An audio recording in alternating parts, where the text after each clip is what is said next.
এই যে।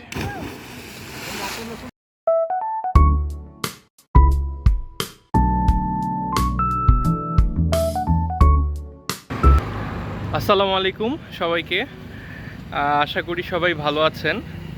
আজকে আমি ভ্লগটা স্টার্ট করলাম বেসিক্যালি ঢাকা থেকে অ্যারাউন্ড 65 কিলোমিটার দূরে আছি, এখান থেকে স্টার্ট করলাম। আজকে আমরা যাচ্ছি হচ্ছে ব্রাহ্মণবাড়িয়া। আমাদের একটা মানে বিয়ের প্রোগ্রাম আছে, তো সেখানে অ্যাটেন্ড করতে যাচ্ছি। কিন্তু আজকে আমরা ট্রেন অথবা বাস অথবা গাড়িতে না, আজকে আমরা বাইকে ট্রাভেল করতেছি। বেসিক্যালি বাইক রাইড হচ্ছে, একটা লং রাইড। এবং আমার সাথে আছে হচ্ছে আমার বড় ভাই শুভ ভাইয়া। আপনারা তো চিনেন তাকে, সে অনেক ফেমাস অলরেডি। ইতিমধ্যে অনেকেই আমাকে বলছে যে ভাইয়াকে কেন ব্লগে আনা হয় না, তো এই কারণে আজকে ভাইয়াকে নিয়ে আসলাম ব্লগের মধ্যে। এখন আমরা আছি হচ্ছে একটা হাইওয়ে রেস্টুরেন্টে। এখানে আমরা কিছুক্ষণের জন্য ব্রেক দিলাম, যেহেতু অনেক বড় একটা রাস্তা বাইকে আমরা রাইড করছি, একটু হ্যাসেল হয়ে যাচ্ছে। রেস্টুরেন্টটার নাম হচ্ছে heaven highway restaurant, highway inn. তো আসেন আমরা আগাই এবং আপনাদের সাথে শেয়ার করব অবশ্যই বিয়ের অনুষ্ঠান কেমন হচ্ছে, সব কিছু। দোয়া রাখবেন।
এই হচ্ছে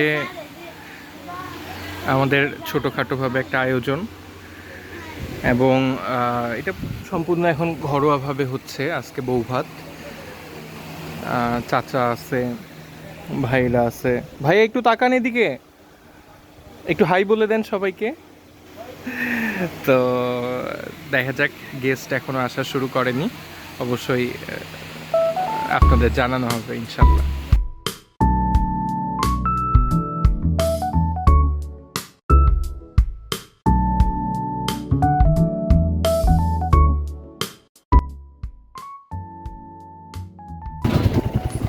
আমাদের খাওয়া দাওয়ার পর্ব শেষ, তো আমরা ভাইয়াকে নিয়ে আবার বের হলাম আশেপাশটা একটু এক্সপ্লোর করতে।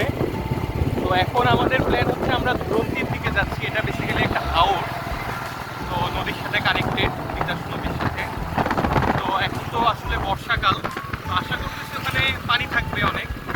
এই যে ভাইয়া আসলে বাইক রাইড করতেছে।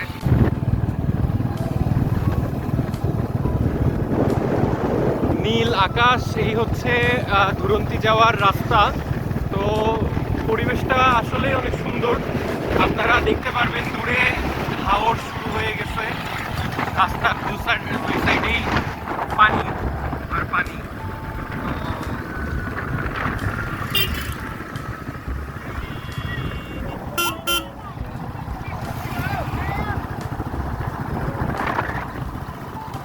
এটা গ্রীষ্মকালে আসলে এত পানি থাকে না, কিন্তু বর্ষাকাল আসলেই এই মানে এলাকাটা কানেক্টেড হয়ে যায় নদীর সাথে।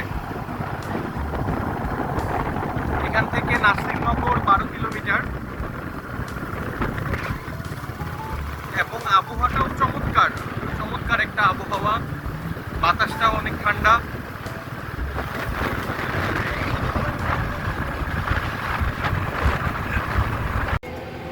চলে আসলাম ধুরন্তী ব্রিজে।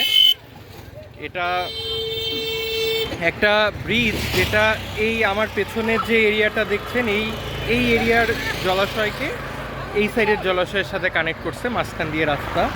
তো এখানে দেখলাম অনেকেই গোসল করতেছে, অনেকেই সাঁতার কাটতেছে।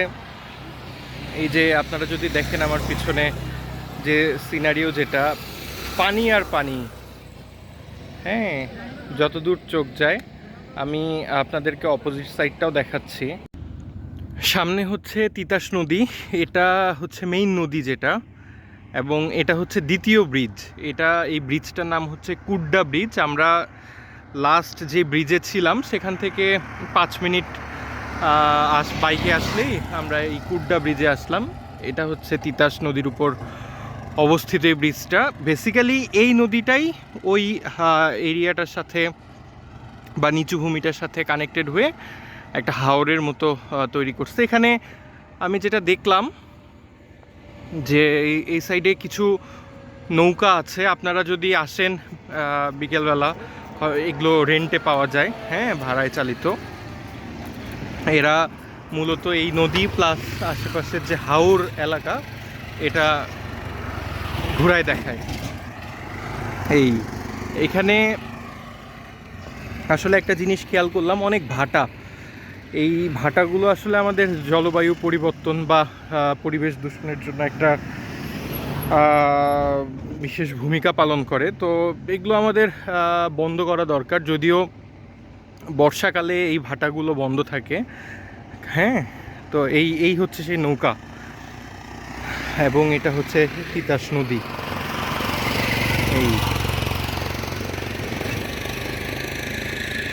এই রাস্তাটা সোজা চলে গেছে হচ্ছে সিলেট শ্রীমঙ্গলের দিকে, এবং এই দিকটা চলে গেছে ব্রাহ্মণবাড়িয়া ঢাকার দিকে।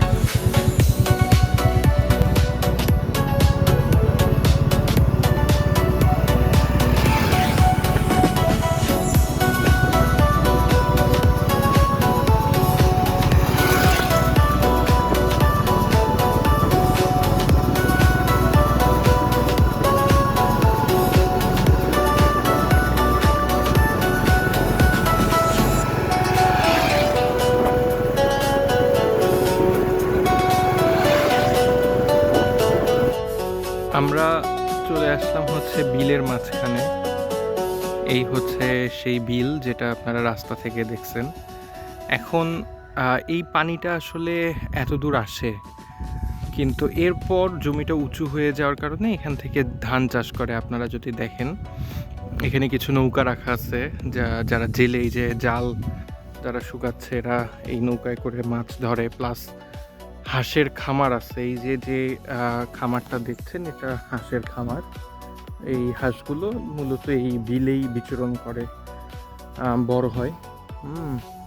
প্লাস এই যে গাড়িটা দেখতেছেন, ধান মাড়াই করা গাড়ি, এটা বেসিক্যালি জমি থেকে ধান কেটে বস্তাবন্দি করে। এটা হচ্ছে হাঁসের খামার। এই যে নৌকাগুলো দেখতেছেন, এই নৌকাতে করেই জাল নিয়ে জেলেরা মাছ ধরতে যায়, বিলের মাছ। সোজা আপনারা দেখতে পারতেছেন যে ধানের জমি, এগুলা চাষি জমি। বেসিক্যালি পানির নিচে যেগুলো আছে এগুলাও চাষি জমি। শীতকালে সেই জমিগুলো চাষ করে, আবাদ করে, কারণ বর্ষাকালে তো পুরোটাই পানির নিচে থাকে। এই জমিগুলো উঁচু হওয়ার কারণে এই জমিগুলোতে এখনও ধান চাষ করতেছে। এই যে ধান এখনও পাকেনি, পাকলে হয়তো বা মাড়াই করবে, ধান কাটবে। এখন সময় 4:30। আমরা ঢাকার উদ্দেশ্যে রওনা দিলাম, আল্লাহর নামে যাত্রা শুরু করলাম। আসার সময় ইনশাল্লাহ 4 ঘন্টার মতো সময় লাগছে আসার সময়। এখন দেখি যাওয়ার সময় কীরকম সময় লাগে। প্লাস আকাশের অবস্থা তেমন একটা ভালো না, দেখি